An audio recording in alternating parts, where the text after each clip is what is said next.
صادق خان ایډوکیټ نوموږم د ارمان لونی د شهادت پس موږ دلته اوس دغه روان دی پر لټ روان دی ټول بورای چې دی باچا خان چوک د ډي پی او د بنگلې تر مخ دی پر دا باندې راجمع دی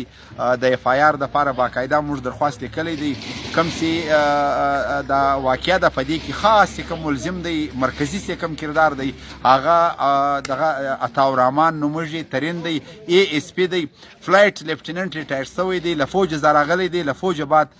د پولیس اوس جوین کړی دی نو د نن اوله وار پر لټ سره حمله وکړه بیا چې کوم ټایم دوی دا څلور ملګري ورسره ول ارمان لوني سره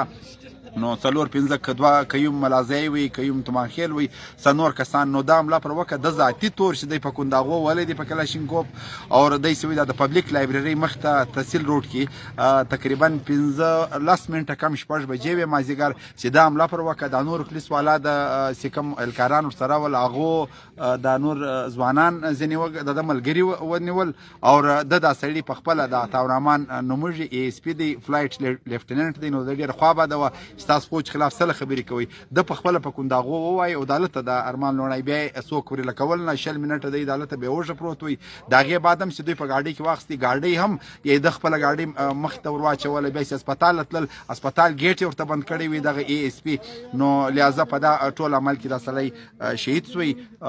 او زموږ مطالبه چې د هغه دا ده چې د دا فلایټ لیفټیننټ ای اس پي عبدالرحمن